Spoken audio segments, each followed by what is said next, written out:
Hello friends, आज मैं Salem division के अंतर्गत कंडक्ट करवाए गए जूनियर इंजीनियर के पेपर के सॉल्यूशन देखेंगे।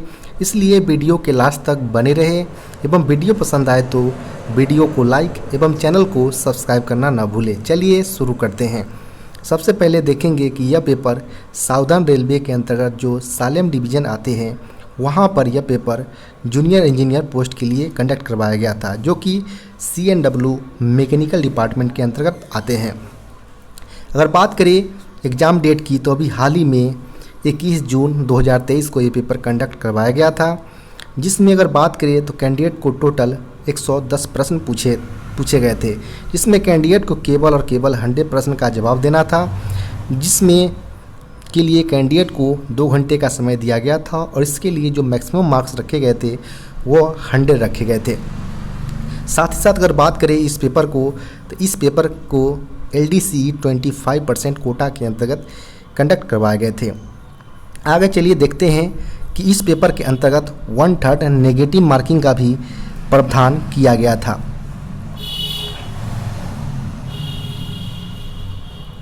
आगे चलिए देखते हैं कि इस पेपर के अंतर्गत कौन कौन से प्रश्न पूछे गए थे।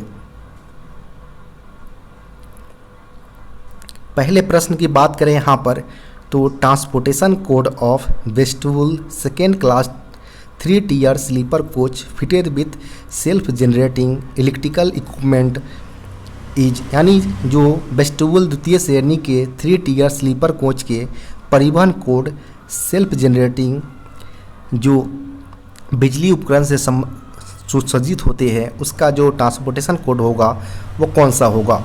तो यहाँ पर सीधे सीधे आप देख सकते हैं कि यहाँ वेस्टिबुल की बात की जा रही है और 3 tier विथ सेल्फ जनरेटिंग, तो वेस्टिबुल और GSW से वेस्टिबुल हमारा हो जाएगा, GS यानी सेल्फ जनरेटिंग और CN मतलब हमारा 3 tier क्लास 3 हमारा कोचेज हो जाएगा। तो यहाँ पर सही उत्तर की अगर बात करें तो ऑप्शन नंबर B यहाँ पर सही उत्तर हो जाएगा। नेक्स्ट प्रश्न की बात करें यहाँ पर तो नेक्स्ट प्रश्न पूछे गए थे the minimum permissible wheel gauge of passenger broad gauge coaching stock, यानी जो हमारा यात्री ब्रॉड गेज कोचिंग स्टॉक का न्यूनतम व्हील गेज कितना होता है वो यहाँ पर पूछे गए हैं। तो व्हील गेज की अगर बात करें यहाँ पर हम तो व्हील गेज जो हमारा होता है वह 1600 + 2 - 1 mm होता है, लेकिन यहाँ पर हमसे प्रश्न के अंतर्गत मिनिमम पूछा गया है तो मिनिमम यहाँ पर 1599 और मैक्सिमम हमारा 1602 mm होगा। तो यहाँ पर सही उत्तर की अगर बात करें तो 1599 मिनिमम परमिसिबल व्हील गेज हो जाएगा, ऑप्शन नंबर C।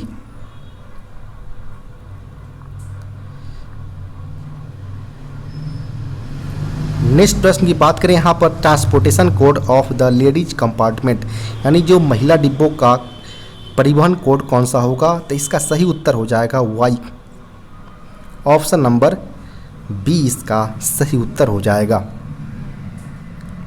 नेक्स्ट प्रश्न की बात करें यहाँ पर coaching stock accident involving human life inquiry by, यानी जो मानव जीवन से शामिल कोचिंग स्टॉक दुर्घटना की जांच किसके द्वारा कराए जाते हैं। तो जब भी कोई रेल एक्सीडेंट होता है कोचिंग का, उसमें ह्यूमन लाइफ की लॉसेस की अगर बात होती है तो उसकी इंक्वायरी CRS यानी कमिश्नर ऑफ रेल सेफ्टी के द्वारा कंडक्ट करवाया जाता है, जो कि मिनिस्ट्री ऑफ सिविल एविएशन के अंतर्गत आता है। तो यहाँ पर सही उत्तर जो होगा वो ऑप्शन नंबर B CRS इसका सही उत्तर हो जाएगा।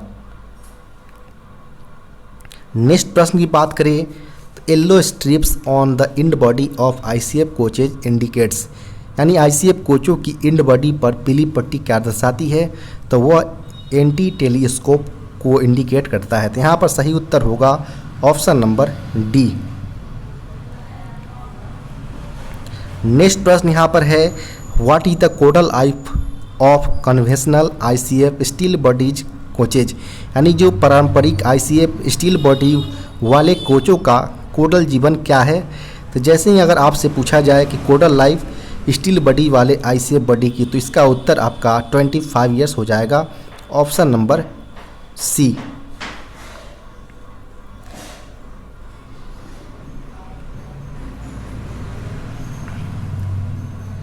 नेक्स्ट प्रश्न की बात करें यहाँ पर, तो नेक्स्ट प्रश्न पूछे गए हैं, what defect is detected by ultrasonic test, यानी अल्ट्रासोनिक परीक्षण के द्वारा किस दोष का पता लगाया जाता है। तो अल्ट्रासोनिक टेस्ट, जिसे आप यूएसटी टेस्ट के नाम से जानते हैं, यह तब किया जाता है जब हमारा एक्सेल के इंटरनल क्रैक्स को चेक करना हो, तो हम इसको जो हमारा अल्ट्रा रेड होते हैं उसको हम पासेस करते हैं, जिससे हमारा इसमें इंटरनल क्रैक्स की पता चल जाता है यूएसटी की मदद से। तो यहाँ पे इसका सही उत्तर की अगर बात करें तो option number a internal crack इसका यानी आंतरिक दरार इसका सही उत्तर हो जाएगा।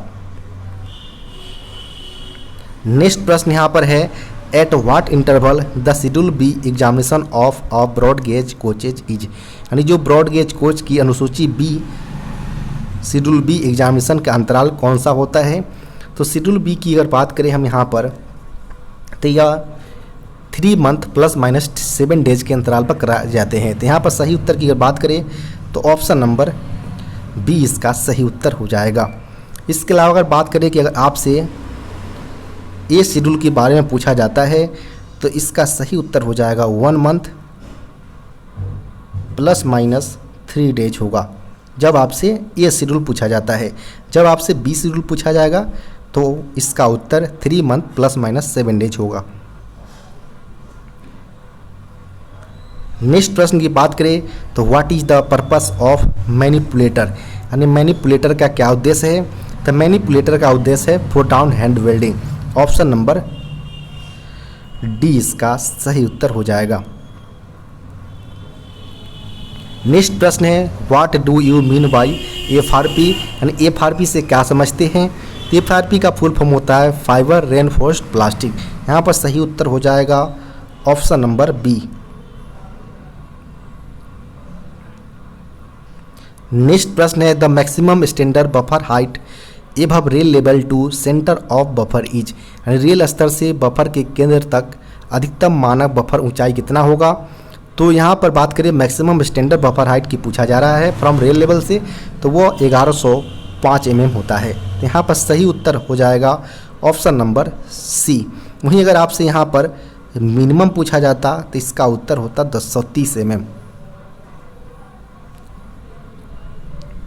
नेक्स्ट प्रश्न की बात करें, how the weight of the body is transferred on trolley in ICF coaches, इस आईसीएफ कोच में ट्रॉली पर बॉडी का वजन कैसे स्थानांतरित किया जाता है। तो साइड बेयर के माध्यम से किया जाता है। तो यहाँ पर सही उत्तर हो जाएगा ऑप्शन नंबर सी। नेक्स्ट प्रश्न यहाँ पर है, what is the weakest link of the H type tight lock centre buffer coupler, यानी H type tight lock centre buffer coupler की सबसे कमज़ोर यानी वीकेस्ट लिंक कौन सा है। तो इसका सही उत्तर हो जाएगा नकल इसका, यानी ऑप्शन नंबर डी यहाँ पर सही उत्तर होगा। नेक्स्ट प्रश्न की बात करें यहाँ पर, the axle load of conventional AC coaches is, means जो परंपरागत एसी कोचों का एक्सल लोड कितना होता है। तो यहाँ पर बात करें कन्वेंशनल टाइप एसी कोचेज की बात की जा रहा है। तो एसी कोचेज के केस में एक्सल लोड जो होता है वह 16.25 टन होता है, यानी यहाँ पर ऑप्शन नंबर बी इसका सही उत्तर हो जाएगा। वहीं अगर आपसे नॉन एसी का पूछा जाता तो उस केस में इसका उत्तर 13 टन होता। नेक्स्ट प्रश्न यहाँ पर है, ICF bogie coil springs should be maintain as per, मिस आईसीएफ ट्रॉली क्वाइल स्प्रिंग को किसके अनुसार मेंटेन किया जाता है। तो इसका सही उत्तर की अगर बात करें हम यहाँ पर, तो इसका सही उत्तर हो जाएगा ऑप्शन नंबर सी, C7607। ये आरडीएसओ पैम्पलेट्स है कोचिंग के लिए, जिसके मदद से जो आईसीएफ बोगी होते हैं उसके क्वाइल स्प्रिंग को मेंटेन रख रखाव किया जाता है। नेक्स्ट प्रश्न यहाँ पर है, lateral movement of wheels are controlled by, यानी पहिए की लेटरल गति को नियंत्रित किया जाता है। तो इसका सही उत्तर हो जाएगा एक्सल गाइड की मदद से। तो यहाँ पर ऑप्शन नंबर ए हो जाएगा।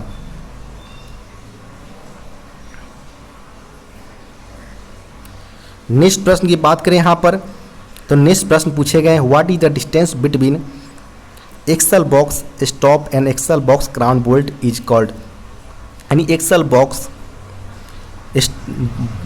स्टॉप और एक्सल बॉक्स क्राउन के बोल्ट के बीच की दूरी क्या कहलाता है। तो यहाँ पर जब आप देख पा रहे होंगे कि यह इसका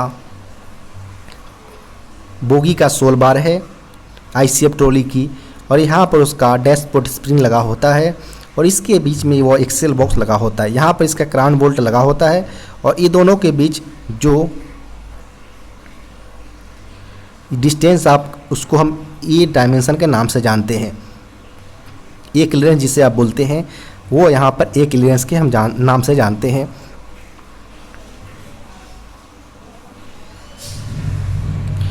तो यहाँ पर अगर बात करें तो ऑप्शन नंबर की, तो ऑप्शन नंबर यहाँ पर ए इसका सही उत्तर हो जाएगा, ए क्लियरेंस। वहीं अगर आपसे बी क्लियरेंस के बारे में पूछा जाता है कि बी क्लियरेंस कहाँ पर होता है, तो बी क्लियरेंस होता है gap between bolster top and bottom of sole bar, जो कि सेकेंडरी सस्पेंशन के में होता है यह क्लियरेंस। नेक्स्ट प्रश्न की बात करें यहाँ पर, the radius of root of flange of new broad gauge wheel is, मिस नए बीजी व्हील के फ्लैंज की जड़ की त्रिज्या कितना होता है, वो यहाँ पर पूछे गए हैं। तो यहाँ पर बात करें radius of root of flange new broad gauge wheel पूछा गया है, तो वो 14 mm क्या होते हैं न्यू कंडीशन में। तो यहाँ पर सही उत्तर हो जाएगा ऑप्शन नंबर डी। नेक्स्ट प्रश्न यहाँ पर है, at originating station the brake power percentage for mail express train should be, मिस प्रारंभिक स्टेशन पर मेल और एक्सप्रेस ट्रेन के लिए जो ब्रेक पावर परसेंटेज होते हैं वो कितना होता है, तो वो हो जाएगा 100%। यहाँ पर ऑप्शन नंबर डी इसका सही उत्तर होगा। नेक्स्ट प्रश्न यहाँ पर है, when brake is manually release by QRV यानी quick release valve which pressure will be vent out, means जब QRV के द्वारा मैनुअल रूप से ब्रेक रिलीज किया जाता है तो कौन सा प्रेशर बाहर निकलता है। तो जब भी आप मैनुअल रिलीज करते हैं QRV की मदद से, तो उस दौरान CR का प्रेशर निकलता है बाहर, कंट्रोल रिजर्वायर का। तो यहाँ पर सही उत्तर हो जाएगा ऑप्शन नंबर डी।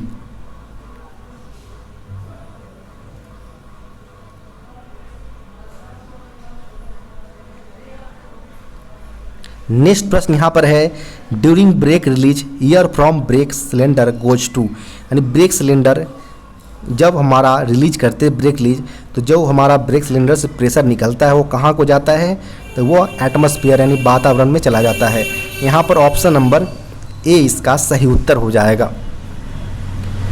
नेक्स्ट प्रश्न यहाँ पर है, when DB is working condition the position of DB handle is, यहाँ पर बोला जा रहा है कि जब DB का कार्यरत स्थिति में हो यानी वर्किंग कंडीशन में हो, तो उस दौरान जो DB का हैंडल होगा वो कौन से पोजीशन में होंगे।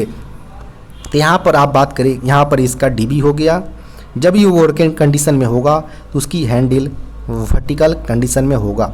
तो यहाँ पर अगर बात करें तो ऑप्शन नंबर ए इसका सही उत्तर हो जाएगा, यह इसकी वर्किंग कंडीशन को इंडिकेट करता है।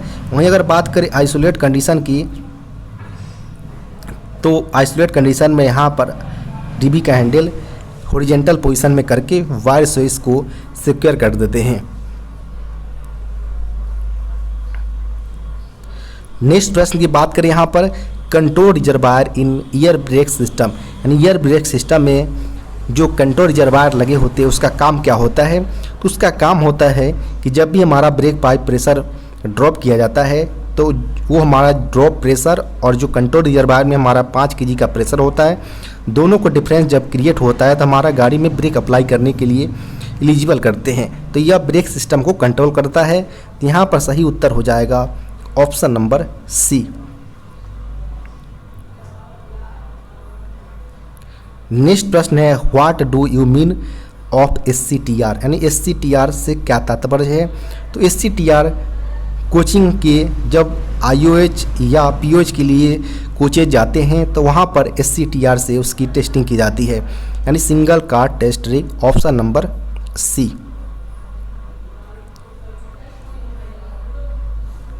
नेक्स्ट प्रश्न है what is the function of SAB, यानी एसएबी का क्या फंक्शन है, क्या कार्य है। तो इसका कार्य है to maintain the slack between brake block and wheel thread, यानी एसएबी का कार्य होता है कि जो हमारा ब्रेक ब्लॉक और जो व्हील के थ्रेड्स होते हैं उसके बीच को गैप बनाना होता है ऑटोमेटिक रूप से। तो यहाँ पर सही उत्तर की बात करें तो ऑप्शन नंबर बी इसका सही उत्तर हो जाएगा। नेक्स्ट प्रश्न यहाँ पर है what is the length over CBC of LHB coaches, यानी यहाँ पर बोला गया कि जो एलएचबी कोचेज है उसकी length over CBC to CBC इसकी डिस्टेंस कितना हो जाएगा। तो इसका सही की अगर बात करें उत्तर की तो 24,000 mm इसका सही उत्तर होगा, ऑप्शन नंबर बी। वहीं अगर आपसे लेंथ ओवर बॉडी पूछा जाता तो बॉडी के केस में इसका डिस्टेंस 23,540 mm होता है। नेक्स्ट प्रश्न है what should be done to prevent brake caliper unit jamming, यानी ब्रेक कैलिपर यूनिट जामिंग के कंडीशन रोकने के लिए क्या करना चाहिए। तो जब भी अगर आप में ये समस्या आती है कि जब ब्रेक कैलिपर यूनिट जाम हो तो इसको जाम को निजात पाने के लिए रेगुलर क्लीन करना होता है और जो मिडल पिन होता है उसको लुब्रिकेट करना होता है। तो यहाँ पर सही उत्तर की बात करें तो ऑप्शन नंबर ए इसका सही उत्तर हो जाएगा।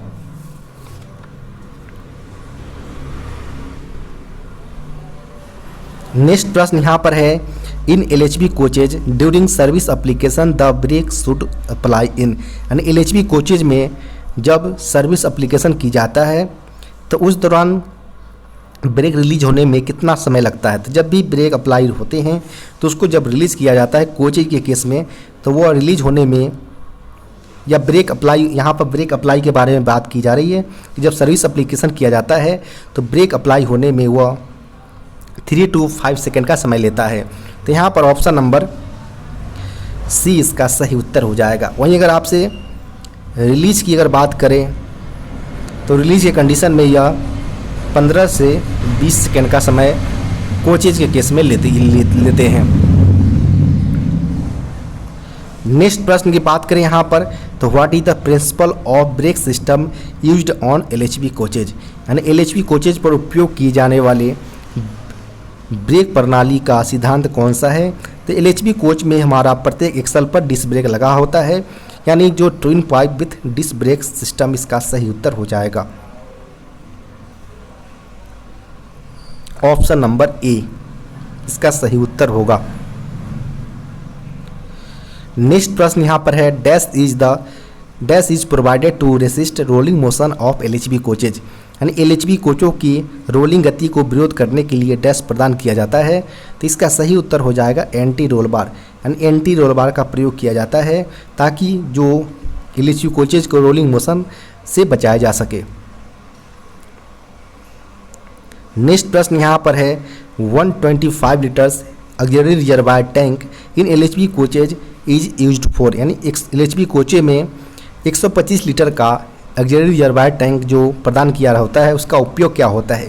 तो उसका उपयोग होता है ब्रेकिंग पर्पस के लिए, यानी ब्रेकिंग करने के लिए 125 लीटर्स या टैंक्स का प्रयोग किया जाता है। यहाँ पर ऑप्शन नंबर बी इसका सही उत्तर होगा।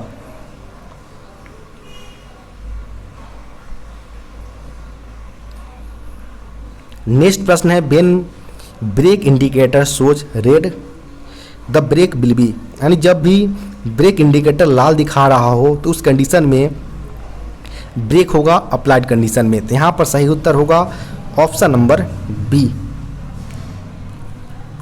नेक्स्ट प्रश्न यहाँ पर है ब्रेक एक्सीलेटर इज यानी ब्रेक एक्सीलेटर एक क्या है। तो इमरजेंसी ब्रेक एप्लीकेशन डिवाइस है। यहाँ पर ऑप्शन नंबर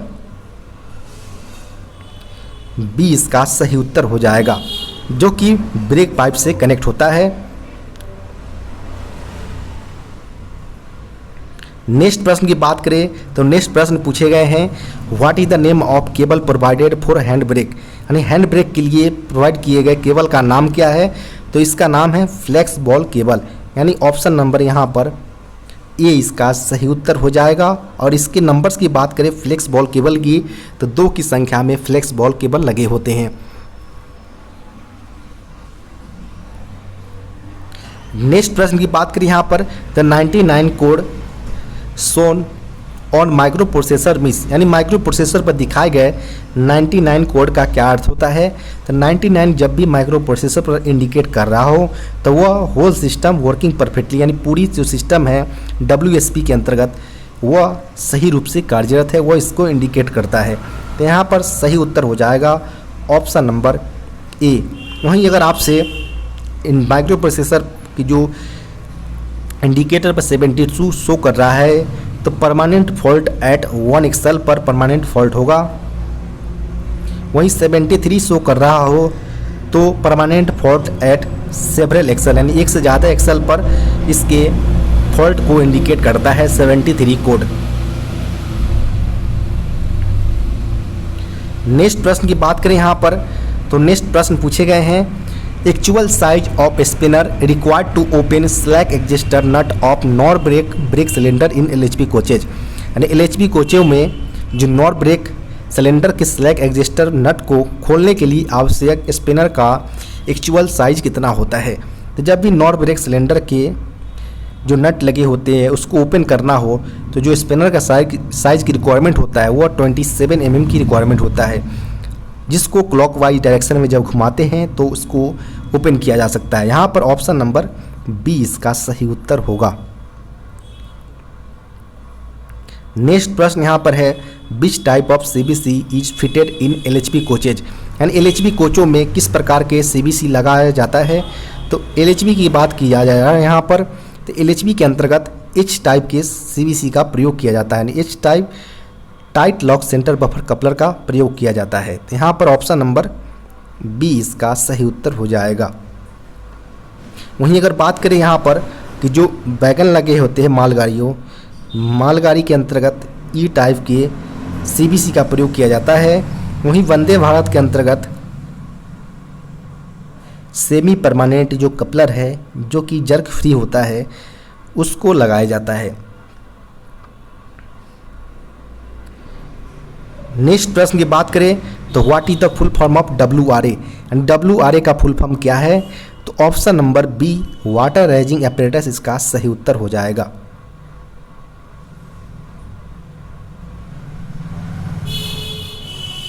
नेक्स्ट प्रश्न है यहाँ पर, फुल फॉर्म ऑफ WSP, यानी WSP का फुल फॉर्म क्या है।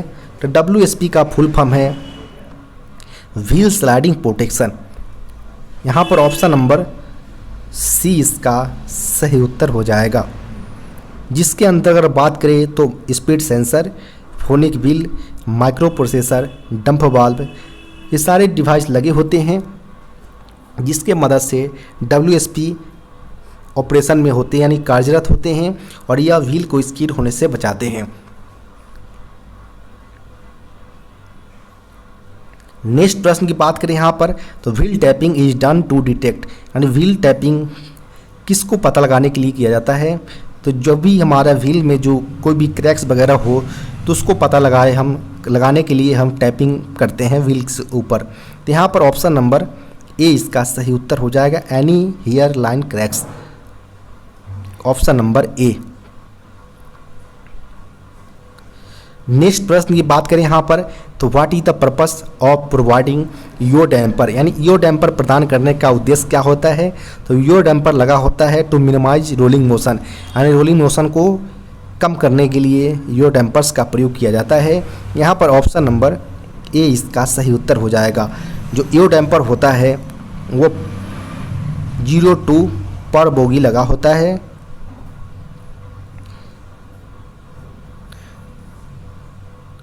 नेक्स्ट प्रश्न यहाँ पर है, the codal life of LHP coach is dash years, यानी LHP कोचों का कोडल जीवन कितना होता है। तो यह 35 ईयर्स इसका सही उत्तर हो जाएगा, ऑप्शन नंबर सी।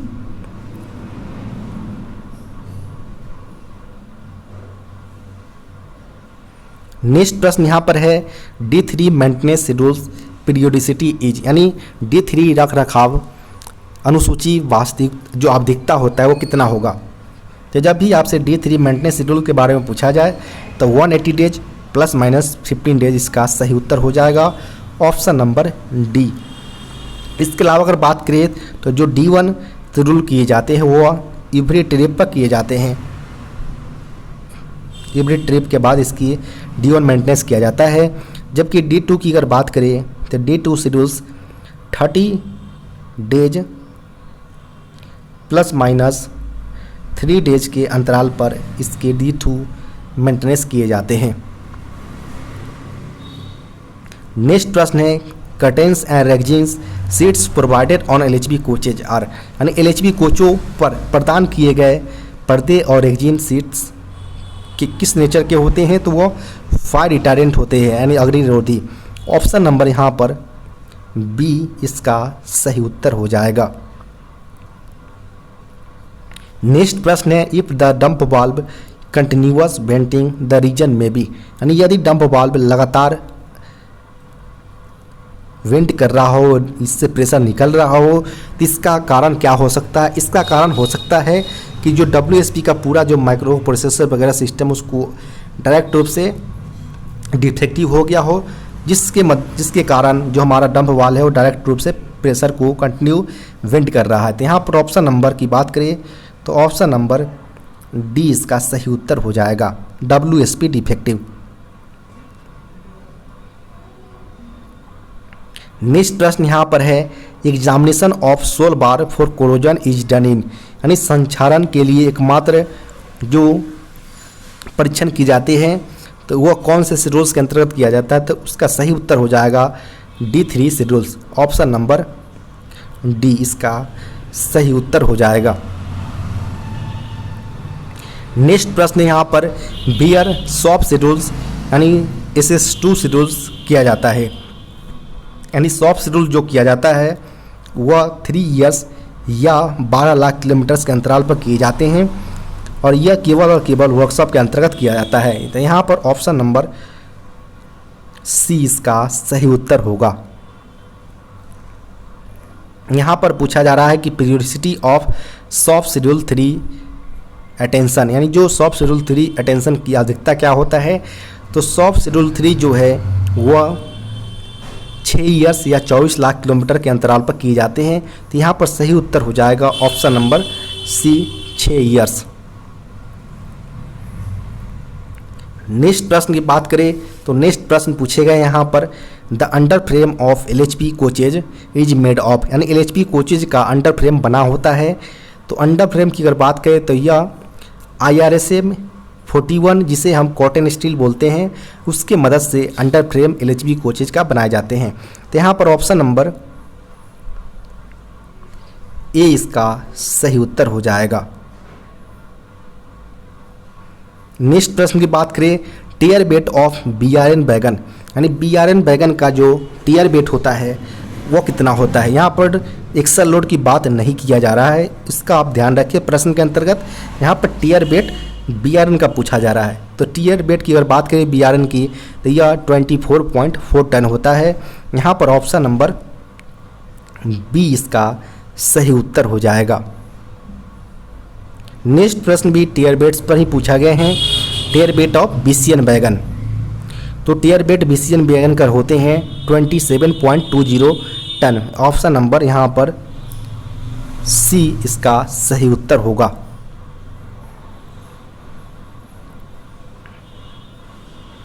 नेक्स्ट प्रश्न यहाँ पर है which type of composite brake block is used in freight stock of under frame mounted brake cylinder system. यहाँ पर बोला जा रहा है कि जो under frame mounted brake system वाले जो गुड्स स्टॉक होते हैं उसमें किस प्रकार के ब्रेक ब्लॉक का प्रयोग किया जाता है? तो उसके अंतर्गत अगर बात करें यहाँ पर अंडर फ्रेम की बात किया जा रहा है तो उसके अंतर L टाइप ब्रेक ब्लॉक का प्रयोग किया जाता है। तो यहाँ पर ऑप्शन नंबर की बात करें तो ऑप्शन नंबर बी इसका सही उत्तर हो जाएगा। उसके अलावा अगर बात करें कि के टाइप ब्रेक ब्लॉक कहाँ पर यूज होता है तो वह BMBC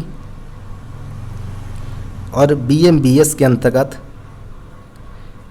के टाइप ब्रेक ब्लॉक का प्रयोग किया जाता है। नेक्स्ट प्रश्न यहाँ पर है C class ODC shall be moved during, यानी सी क्लास ODC का मूवमेंट कब किया जाता है? तो डे लाइट्स यानी दिन के उजाले में किया जाता है। तो यहाँ पर सही उत्तर की बात करें तो ऑप्शन नंबर ए इसका सही उत्तर हो जाएगा। इसके अलावा अगर बात करें तो ODC का फुल फॉर्म होता है ओवर डायमेंशनल कंसाइनमेंट और यह ग्रॉस क्लियरेंस और नेट क्लियरेंस के आधार पर इनके 3 टाइप्स में क्लासीफाई किया गया है, जिसे हम A class ODC, B class ODC और सी क्लास ओडीसी 3 टाइप्स के ओडीसी में क्लासीफाई किया जाता है। ए क्लास की जो स्पीड लिमिट होती है वह सेक्शनल स्पीड होते हैं और ये डे और नाइट दोनों के दौरान इसका मूवमेंट किया जाता है बिना एस्कॉर्टिंग स्टाफ के। जबकि बी क्लास ओडीसी की अगर बात करें हम तो इसका जो स्पीड लिमिट होता है वो 40 kmph होता है और डे और नाइट में विथ एस्कॉर्टिंग स्टाफ के साथ इसका मूवमेंट कराया जाता है।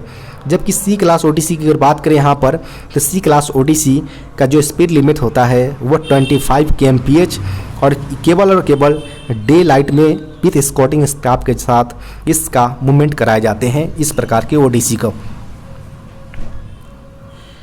नेक्स्ट प्रश्न की बात करें यहाँ पर तो नेक्स्ट प्रश्न पूछे गए हैं, in air brake system the thread joints are tightened with which type of tape. यानी जो एयर ब्रेक सिस्टम में जो थ्रेड जॉइंट्स होते हैं उनको किस प्रकार के टेप के साथ इसको यूज किया जाता है। तो इसमें अगर बात करें तो टेफ्लॉन टेप्स का प्रयोग किया जाता है। जहाँ पर हमारा जॉइंट्स वगैरह से लीकेज होता है तो वहाँ पर हम टेफ्लॉन टेप्स का प्रयोग करते हैं। तो यहाँ पर ऑप्शन नंबर बी इसका सही उत्तर हो जाएगा। नेक्स्ट प्रश्न की बात करें यहाँ पर तो नेक्स्ट प्रश्न पूछे गए हैं, instruction for maintenance of box wagon. यानी जो आरडीएसओ पैम्पलेट्स यूज किया जाता है यहाँ पर बॉक्स वैगन का प्रयोग, चूँकि बॉक्स वैगन यहाँ पर बॉक्सन वैगन होना चाहिए। बॉक्सन वैगन के जो इंस्ट्रक्शन और मेंटेनेंस जो ऑपरेशन के लिए जो आरडीएसओ पैम्पलेट्स प्रयोग किए जाते हैं वह G70 का प्रयोग किया जाता है, जो कि कोई भी ऑप्शन में नहीं है। तो यहाँ पर सारे ऑप्शन गलत हो जाएंगे। बॉक्सन वैगन जो होता है उसके आरडीएसओ पैम्पलेट जो G70 के अंतर्गत इसके मेंटेनेंस और ऑपरेशन किए जाते हैं।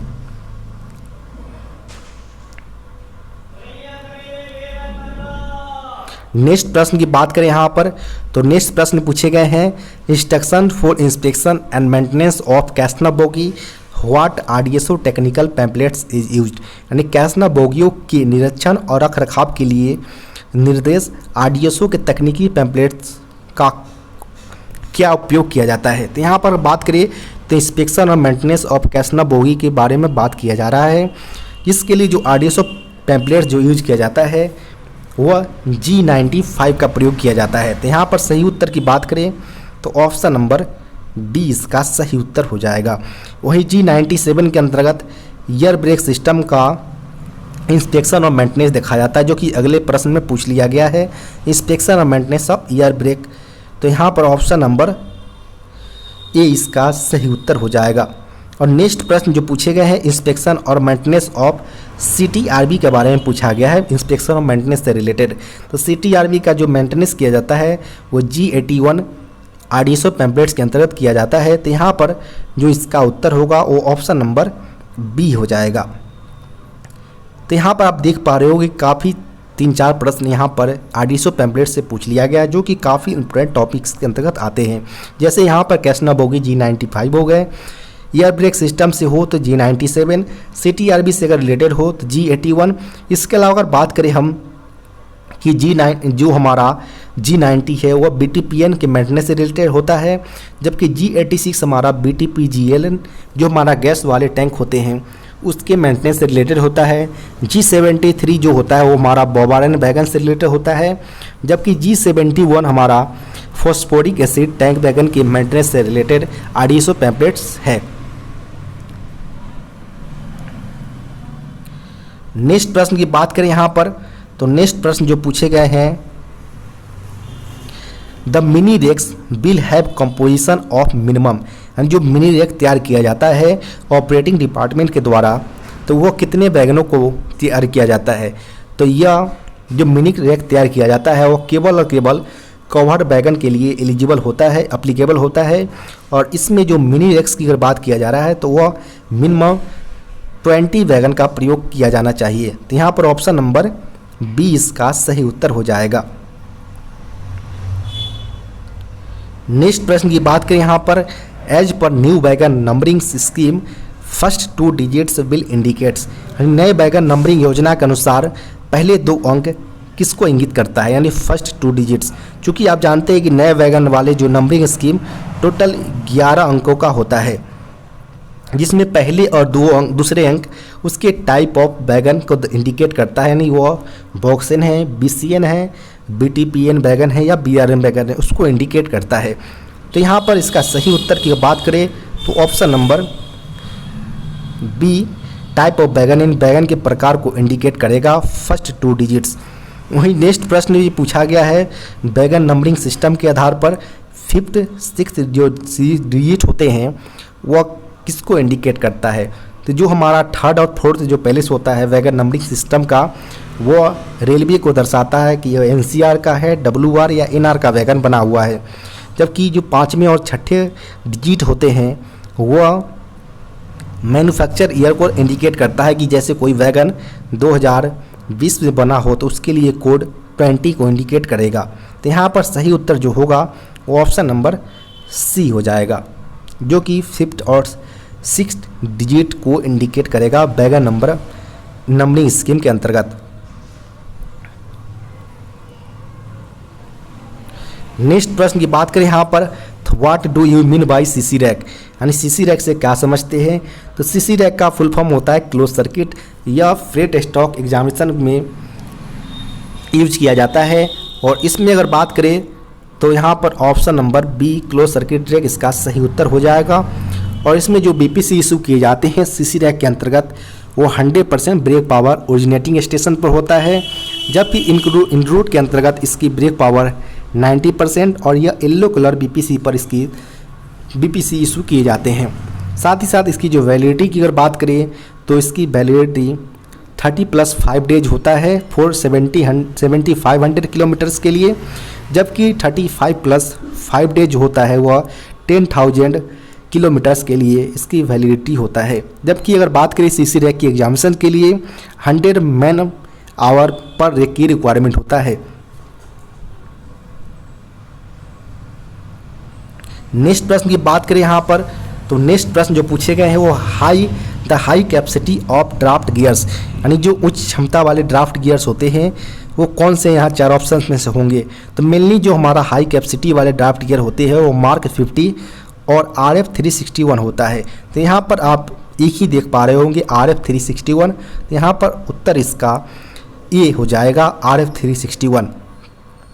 जिसकी अगर बात करें कैपेसिटी की तो यह 5725 kg मीटर इसका कैपेसिटी होता है। वहीं अगर बात करें मार्क 50 के तो इसके जो ड्राफ्ट गियर्स की जो कैपेसिटी होता है वह 5385 kg मीटर होता है।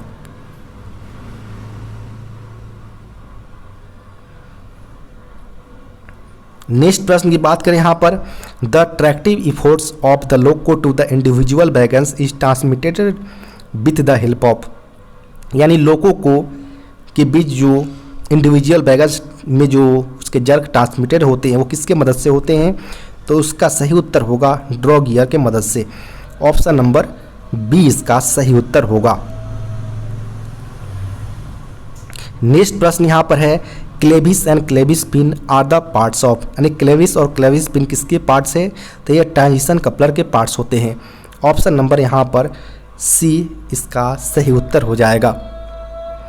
नेक्स्ट प्रश्न की बात करें यहाँ पर, the lowest wheel dia permitted by workshop for BOXN wagon is, यानी जब भी वर्कशॉप के द्वारा जो बॉक्सन वैगन के व्हील होते हैं उसको परमिट किया जाता है तो मिनिमम जो लोएस्ट डाया होना चाहिए व्हील डाया वो मिनिमम 919 mm होनी चाहिए। तो यहाँ पर ऑप्शन नंबर ए इसका सही उत्तर हो जाएगा।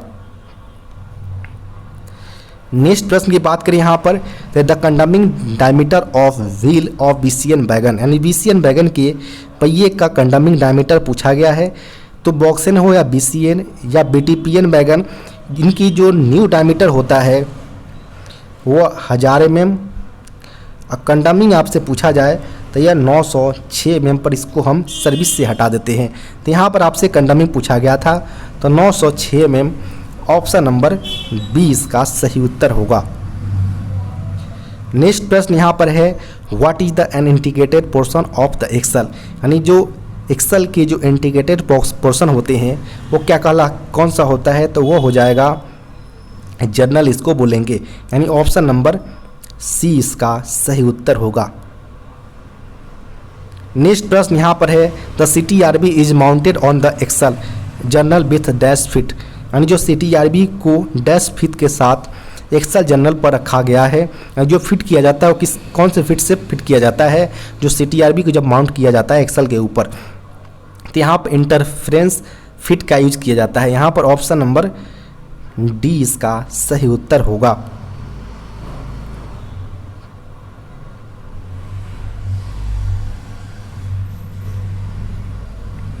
नेक्स्ट प्रश्न की बात करें, in air brake stock BPC becomes invalid if the rate is stable in any examination yard, यानी ईयर ब्रेक स्टॉक में जो BPC कब अमान्य हो जाता है, अगर रेक किसी परीक्षण यार्ड में स्थिर रहा हो मोर देन 24 आवर्स, यानी 24 घंटे से ज़्यादा हुआ एग्जामिनेशन यार्ड में रहा हो कोई रेक्स, तो उसकी BPC इनवैलिड हो जाता है। तो यहाँ पर ऑप्शन नंबर ए इसका सही उत्तर हो जाएगा।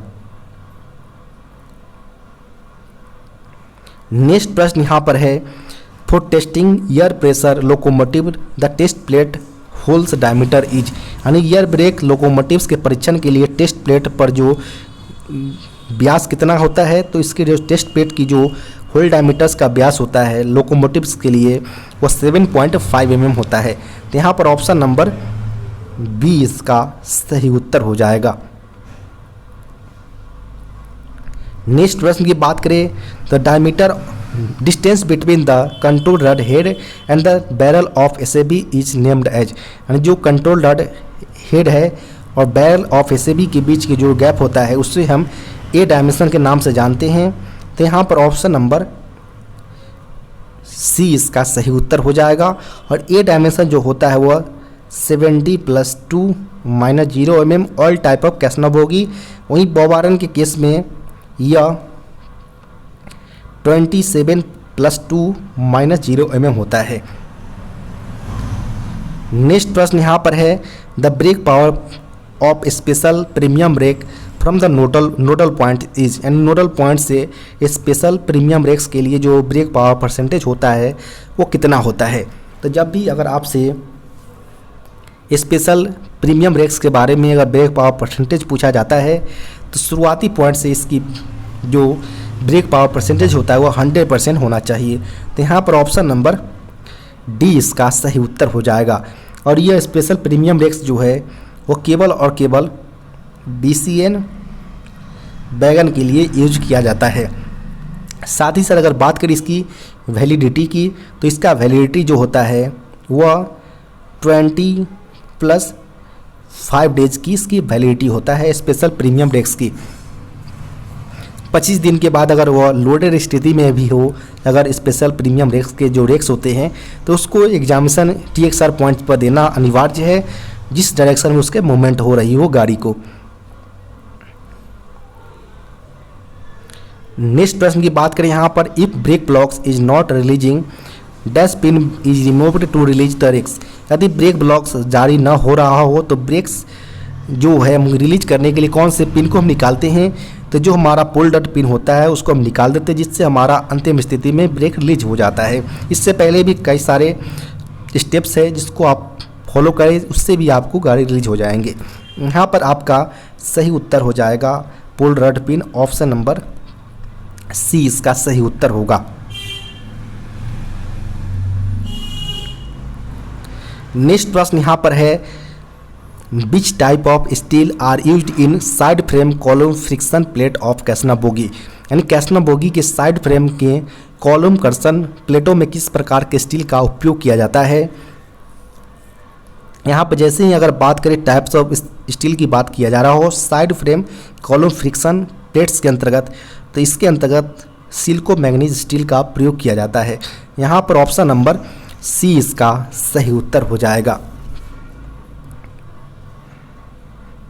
नेक्स्ट प्रश्न की बात करें यहाँ पर, the colour for brake power certificate for premium end to end rake is, यानी जो premium end to end rake के लिए जो ब्रेक पावर सर्टिफिकेट दिया जाता है उसका यहाँ पर कलर पूछा गया है प्रीमियम एंड रैक के लिए। तो प्रीमियम के लिए जो पेपर यूज किया जाता है वो ग्रीन कलर का यूज किया जाता है। यहाँ पर ऑप्शन नंबर ए इसका सही उत्तर हो जाएगा। और इसमें जो इसकी बीपी परसेंटेज होता है वो मिनिमम 95% होना चाहिए एट ओरिजिनेटिंग पॉइंट्स पर।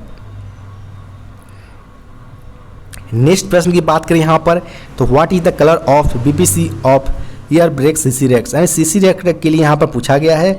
इसका कलर कोड हो जाएगा yellow colour. Option number D इसका सही उत्तर होगा।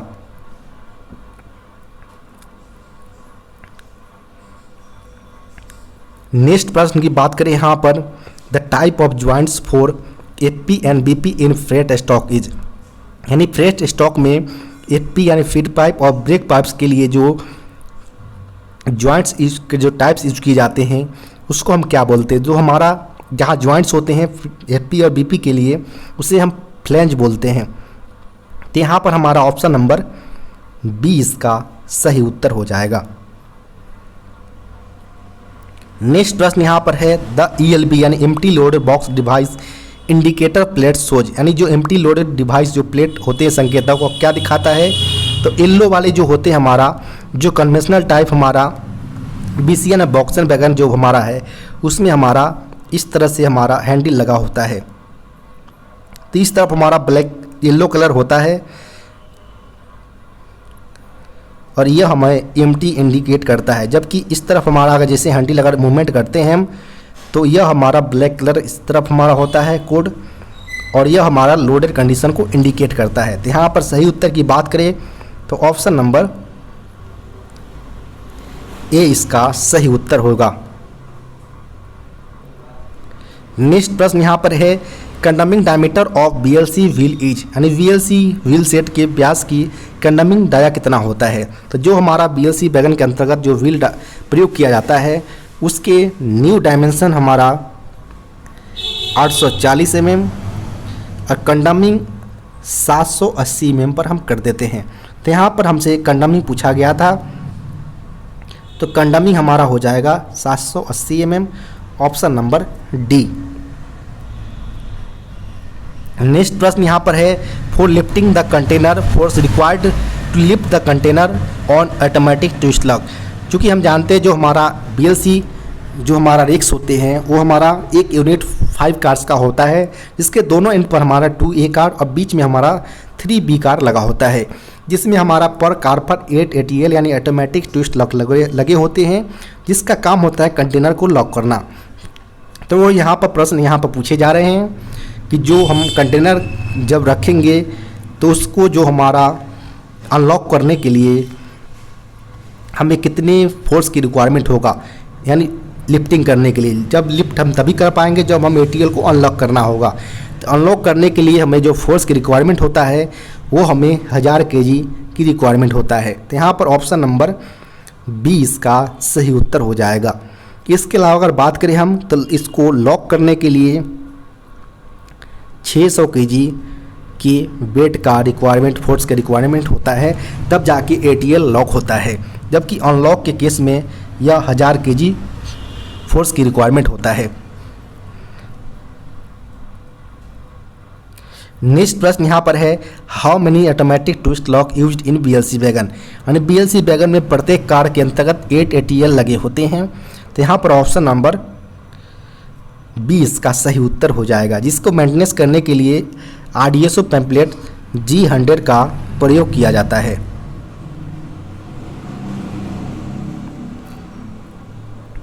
नेक्स्ट प्रश्न की बात करें यहाँ पर तो under which of the following groups CNW parts are listed, निम्नलिखित में से किस समूह के तहत कैरेज एंड वैगन्स भागों को सूचीबद्ध किया गया है।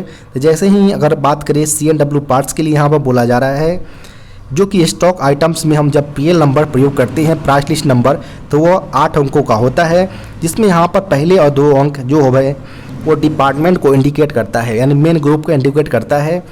तो वही यहाँ पर प्रश्न पूछे गए कि CNW के जो पार्ट्स होंगे और कौन से जो फर्स्ट 2 डिजिट्स है वो किसको इंडिकेट करेंगे। तो जो 30 से लेकर 39 के जो ग्रुप्स आते हैं वो CNW को इंडिकेट करेंगे। तो यहाँ पर ऑप्शन नंबर डी इसका सही उत्तर हो जाएगा। वही बात करें यहाँ पर तो जो 10 से 19 वाले जो ग्रुप्स है वह डीजल लोको को इंडिकेट करते हैं, जबकि 20 से 29 वाले जो ग्रुप्स होते हैं वो इलेक्ट्रिक लोको जो होते हैं उसके पार्ट्स को इंडिकेट करते हैं।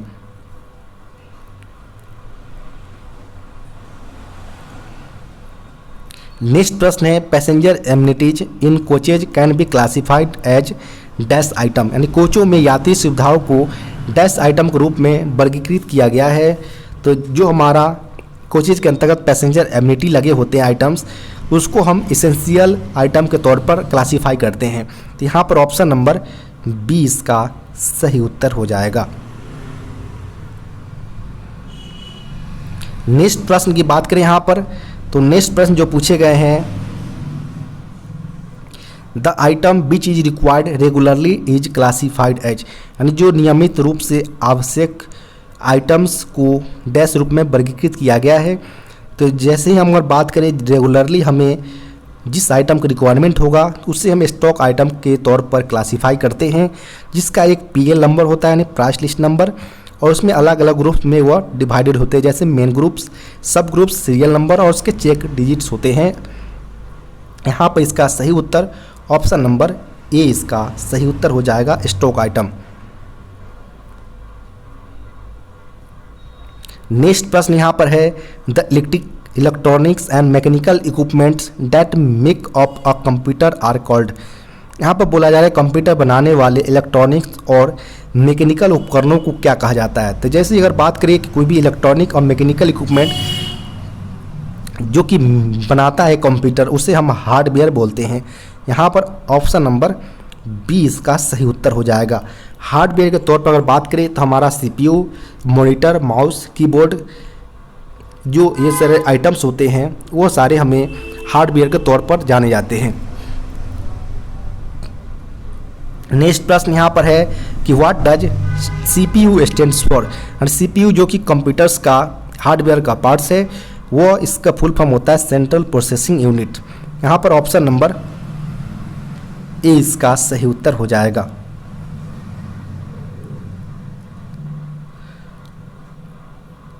नेक्स्ट प्रश्न की बात करें यहाँ पर, तो नेक्स्ट प्रश्न पूछे गए एनएमजी स्टैंड्स फॉर, यानी एनएमजी का पूरा नाम क्या है। तो एनएमजी का पूरा नाम होता है न्यू मॉडिफाइड गुड्स। जो भी हमारे पुराने कोचेज होते हैं जो इसके अंतर्गत हमारा पैसेंजर पर बैठाना काफ़ी रिस्की होता है और उसकी सर्विस से एक्सीड कर जाता है, तो उस टाइप के कोचेज को हम गुड्स में कन्वर्ट करके उसमें गुड्स कैरियर के तौर पर इसका यूज करते हैं, जिससे का नाम हम एनएमजी रख देते हैं, यानी new modified goods. Option number 20 का सही उत्तर हो जाएगा। नेक्स्ट प्रश्न यहाँ पर है the first hour after the accident is termed as, यानी दुर्घटना के बाद पहले घंटे को क्या कहा जाता है, तो उसे हम गोल्डन आवर के तौर पर जानते हैं। ऑप्शन नंबर 20 का सही उत्तर होगा। नेक्स्ट प्रश्न यहाँ पर है what does the term ISO stands for, यानी जो टर्म आईएसओ दिया गया है उसका फुल फॉर्म क्या होता है, तो इंटरनेशनल ऑर्गेनाइजेशन फॉर स्टैंडर्डाइजेशन। यहाँ पर ऑप्शन नंबर डी इसका सही उत्तर होगा, international organization for standardization. Next प्रश्न यहाँ पर है the product of force and time is called, यानी जो बल और समय के गुणनफल को क्या कहा जाता है। तो जब भी आपसे फोर्स और टाइम का मल्टीप्लाई करने के लिए बोला जाए तो हम उसे हम आई से इंडिकेट करते हैं, जिसे हम इम्पल्स बोलते हैं, यानी आवेग, और इसका यूनिट जो होता है वो न्यूटन सेकेंड होता है। तो यहाँ पर इसका सही उत्तर की बात करें तो ऑप्शन नंबर सी इम्पल्स यानी आवेग इसका सही उत्तर हो जाएगा, जो कि प्रोडक्ट होगा फोर्स और टाइम का। नेक्स्ट प्रश्न यहाँ पर है the SI unit of acceleration is, यानी जो त्वरण की एसआई इकाई क्या होता है। तो त्वरण की जैसी ही एक्सेलरेशन की अगर एसआई यूनिट की अगर बात करें तो मीटर पर सेकेंड स्क्वायर होता है। तो यहाँ पर ऑप्शन नंबर की बात करें तो ऑप्शन नंबर 20 का सही उत्तर होगा, यानी एक्सेलरेशन को हम ए से डिनोट करते हैं और यह चेंज इन वेलोसिटी होता है। और चेंज इन वेलोसिटी और टाइम टेकन, कितने टाइम में जो वेलोसिटी चेंज हुआ वो यहाँ पर टाइम को इंडिकेट करता है। तो वेलोसिटी को हम जानते हैं कि मीटर बाय सेकेंड से हम इंडिकेट करते हैं और टाइम को फिर से यहाँ पर सेकेंड हो जाएगा। इस प्रकार आप देख पा रहे होंगे कि मीटर पर सेकेंड स्क्वायर इसका यूनिट आ जाएगा। नेक्स्ट प्रश्न की बात करें यहाँ पर, तो विच of the following is not the renewable source of energy, यानी निम्नलिखित में से कौन सा ऊर्जा का नवीकरणीय सोर्स नहीं है, जिससे हम उस प्रकार की ऊर्जा को यहाँ पर ऑप्शन में सिलेक्ट करना है जिससे हम रिन्यू नहीं कर सकते हैं। वाइंड है, रिन्यूएबल के अंतर्गत आता है। टाइडल यानी ज्वारीय जो ऊर्जा होता है वो भी रिन्यूएबल है। सन वाली यानी सोलर प्लेट जो हमारा ऊर्जा होता है वो भी रिन्यूएबल है। जबकि नेचुरल गैस यानी जो हमारा एलपीजी सिलेंडर वगैरह जो हम यूज करते हैं वो सारे हमारा रिन्यूएबल नहीं किया जा सकता। एक बार समाप्त हो जाएगा तो दोबारा काफ़ी असंभव लगेगा। तो यहाँ पर ऑप्शन नंबर डी इसका सही उत्तर होगा, नेचुरल गैस।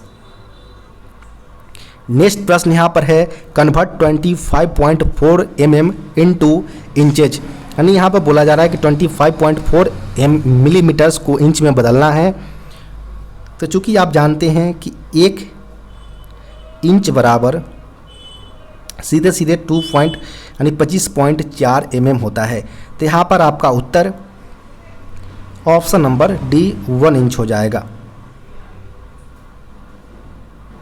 नेक्स्ट प्रश्न है यहाँ पर, if a person is standing on the 6th position in the Q from the ends both ends, यहाँ पर बोला जा रहा है कोई व्यक्ति है जो कि दोनों एंड से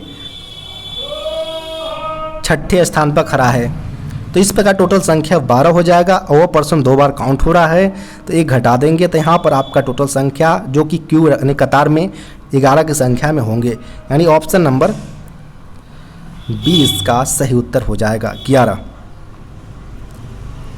नेक्स्ट प्रश्न यहाँ पर है कि the angle of a triangle are in the ratio 1:3 ratio में है, द लार्जेस्ट एंगल यहाँ पर पूछा गया है। चूँकि आप जानते हैं कि 3 एंगल हमारा XYZ कोई है, तो यहाँ पर हमारा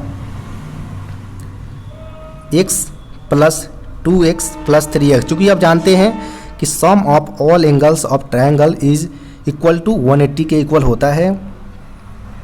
तो यहाँ पर तीनों का जब आप सम करेंगे तो 6x आ जाएगा। 6x जो इक्वल होगा 180 के, यहाँ पर x की जो वैल्यू निकल कर आएगा वह 30 डिग्री आएगा। चूँकि यहाँ पर हमसे प्रश्न के अंतर्गत लार्जेस्ट एंगल पूछा गया है, तो लार्जेस्ट एंगल वाले हमारे रेशियो 3 है, तो 3x यहाँ पर हमें निकालना होगा, यानी 93 इंटू जब 30 करेंगे तो 90 एंगल हमारा आएगा, 90 डिग्री, जो कि हमारा लार्जेस्ट एंगल होगा। ऑप्शन नंबर यहाँ की बात करें तो ऑप्शन नंबर सी इसका सही उत्तर हो जाएगा। नेक्स्ट प्रश्न की बात करें यहाँ पर, तो कन्वर्ट 104 यानी 104 डिग्री फ़ारेनहाइट 2 डिग्री सेंटीग्रेड, यानी 104 फ़ारेनहाइट को डिग्री सेंटीग्रेड में कन्वर्ट करना है। तो यहाँ पर अगर बात करें हम डिग्री सेंटीग्रेड में कन्वर्ट करने के लिए फ़ारेनहाइट को, एक रिलेशन होता है जिसको आप याद रखना है कि जो fahrenheit -32 divided by 180 equals to celsius divided by 100। तो यहाँ पर चूंकि आपका फ़ारेनहाइट 104 दिया गया है, -32, यहाँ पर आप 9 से 20 टाइम जब 20 को मल्टीप्लाई करेंगे तो 180 कट जाएगा, और 5 इंटू अगर 20 को करेंगे तो यहाँ पर आपका 5 आ जाएगा। तो यहाँ पर बात करिए अगर तो CY5 और यहाँ पर 9 आ जाएगा। यहाँ पर 104 से अगर 32 सब्ट्रैक्ट करते हैं यानी घटाते हैं तो आपका जो निकल कर आएगा वह 72 आएगा, और यहाँ पर आपका 9 डला है पहले से, सेंटीग्रेड का यहाँ पर सेंटीग्रेड हो गए और 5 यहाँ पर, तो यहाँ पर 8 वाइज में यहाँ पर कट जाएंगे, और 5 इंटू 8 जब मल्टीप्लाई करेंगे तो 40 डिग्री सेंटीग्रेड आपका निकल कर आ जाएगा 104 डिग्री फ़ारेनहाइट को जब कन्वर्ट करेंगे। तो यहाँ पर आपका उत्तर की अगर बात करें तो ऑप्शन नंबर बी इसका सही उत्तर हो जाएगा। नेक्स्ट प्रश्न की बात करें, width of the broad gauge of Indian railway is, यानी भारतीय रेलवे में जो ब्रॉड गेज प्रयोग किए जा रहे हैं उसकी चौड़ाई है 1676 mm, ऑप्शन नंबर डी। वहीं अगर आपसे मीटर गेज पूछा जाता है जो कि कभी कहीं अभी वर्तमान में यूज किए जा रहे हैं, तो उसका जो चौड़ाई है वो 1000 mm है।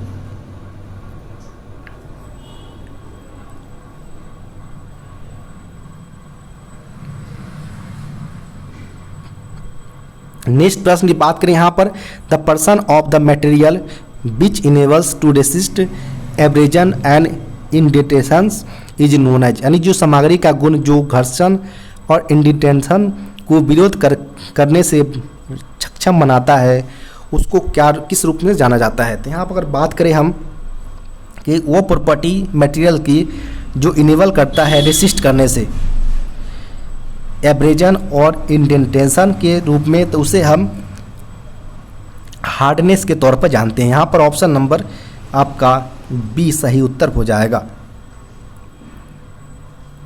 नेक्स्ट प्रश्न है ऑफिशियल लैंग्वेज यानी राजभाषा से। इसमें पहले प्रश्न पूछे गए हैं, when is the Hindi day celebrated, यानी हिंदी दिवस कब मनाया जाता है। तो ये 14 सितंबर को प्रत्येक वर्ष मनाया जाता है। ऑप्शन नंबर डी इसका सही उत्तर होगा। नेक्स्ट प्रश्न यहाँ पर, what is the official language of union of India, यानी भारत संघ की आधिकारिक भाषा क्या है। तो इसका उत्तर हिंदी सही उत्तर हो जाएगा, ऑप्शन नंबर ए। नेक्स्ट प्रश्न यहाँ पर है, what is the minimum percentage of marks to be obtained in the Hindi examination to become eligible for cash award, यानी नगद पुरस्कार की पात्र होने के लिए जो हिंदी परीक्षाओं में प्राप्त किए जाने वाले अंक का न्यूनतम प्रतिशत कितना है। जब भी कोई कैंडिडेट कैश अवार्ड के लिए एलिजिबल तभी होगा हिंदी एग्जामिनेशन के अंतर्गत जब वो मिनिमम मार्क्स परसेंटेज जो 55% लाना होगा, तब या इससे ऊपर तब उसको कैश अवार्ड के लिए एलिजिबल होंगे। तो यहाँ पर ऑप्शन नंबर डी इसका सही उत्तर होगा। नेक्स्ट प्रश्न की बात करें यहाँ पर, when was the official language act passed, यानी राजभाषा अधिनियम कब पारित किया गया था। तो राजभाषा अधिनियम 10 मई 1963 को लागू किया गया था। तो यहाँ पर सही उत्तर की बात करें तो ऑप्शन नंबर ए इसका सही उत्तर होगा। नेक्स्ट प्रश्न यहाँ पर है, according to the article 343(1) of the Constitution, Hindi is the official language of the Union of India and the script is, संविधान के अनुच्छेद 343 के 1 के अनुसार हिंदी संघ भारत संघ की आधिकारिक भाषा है। तो लिपि क्या होगी। तो जो हमारा आर्टिकल अनुच्छेद 343 के ये बताता है कि जो हमारा हिंदी है वो ऑफिशियल लैंग्वेज है भारत के, जबकि इसकी लिपि जो है वो देवनागरी लिपि है, यानी ऑप्शन नंबर सी इसका सही उत्तर होगा। नेक्स्ट जो प्रश्न पूछे गए हैं, how will be the rubber stamps put to use in office of central government, यानी केंद्र सरकार के कर्मचारियों कार्यालयों में रबर का जो स्टैंप प्रयोग किया जाता है वो कौन से लैंग्वेज में होंगे। तो वह बाइलिंगुअल लैंग्वेज में उसका स्टैंप्स होता है, यानी हिंदी और इंग्लिश दोनों फॉर्मेट्स में। ऑप्शन नंबर यहाँ पर सी करेक्ट उत्तर हो जाएगा। नेक्स्ट प्रश्न यहाँ पर है, what will be the language of reply to the letters received in Hindi be sent, यानी जो हिंदी में प्राप्त पत्रों का उत्तर हिंदी में ही देना अनिवार्य होता है। तो यहाँ पर ऑप्शन नंबर ए इसका सही उत्तर हो जाएगा।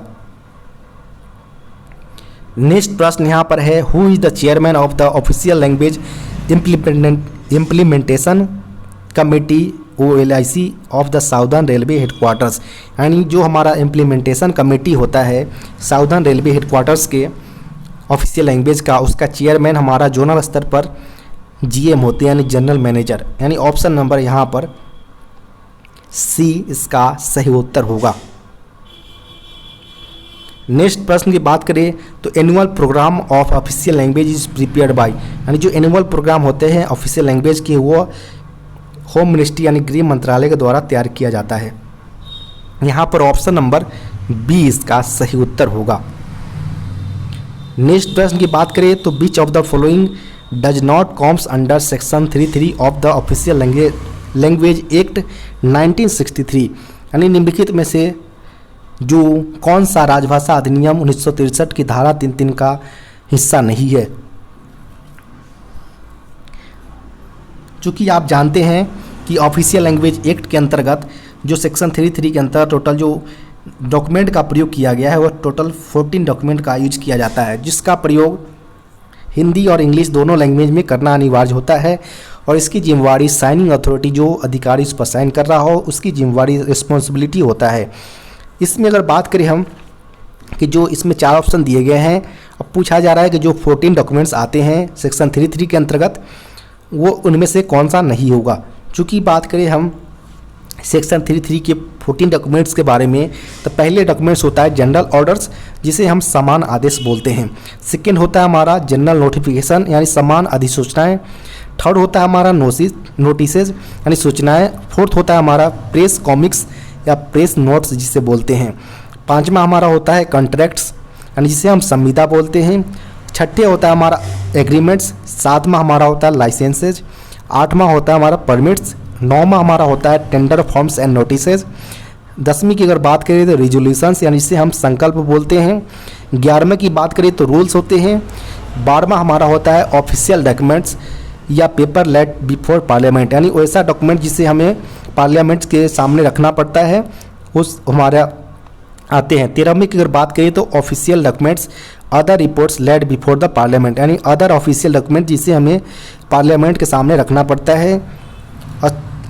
अगर 14वीं की बात करें तो एडमिनिस्ट्रेटिव और the other report other than laid before the parliament यानी जो भी एडमिनिस्ट्रेटिव या अदर रिपोर्ट्स होते हैं जिसे हमें पार्लियामेंट के सामने रखना होता है। ये सारे हमारा 14 documents section 33 of official language act 1963 के अंतर्गत आता है। यहाँ पर हम बात करें चारों ऑप्शंस की, तो चारों ऑप्शंस में हमारा general orders, press release, general notification ये तीनों हमारा आता है, जबकि रिप्रेजेंटेशन हमारा नहीं आता है। तो यहाँ पर ऑप्शन नंबर की बात करें तो ऑप्शन नंबर डी इसका सही उत्तर हो जाएगा। आपको वीडियो कैसा लगा कमेंट बॉक्स में बताना ना भूले, साथ ही साथ वीडियो को लाइक एवं चैनल को सब्सक्राइब करना ना भूले। इसके अलावा कोई आपके पास ऐसा पेपर है तो डिस्क्रिप्शन बॉक्स में दिए गए व्हाट्सएप नंबर पर अपना पेपर भेज सकते हैं। धन्यवाद।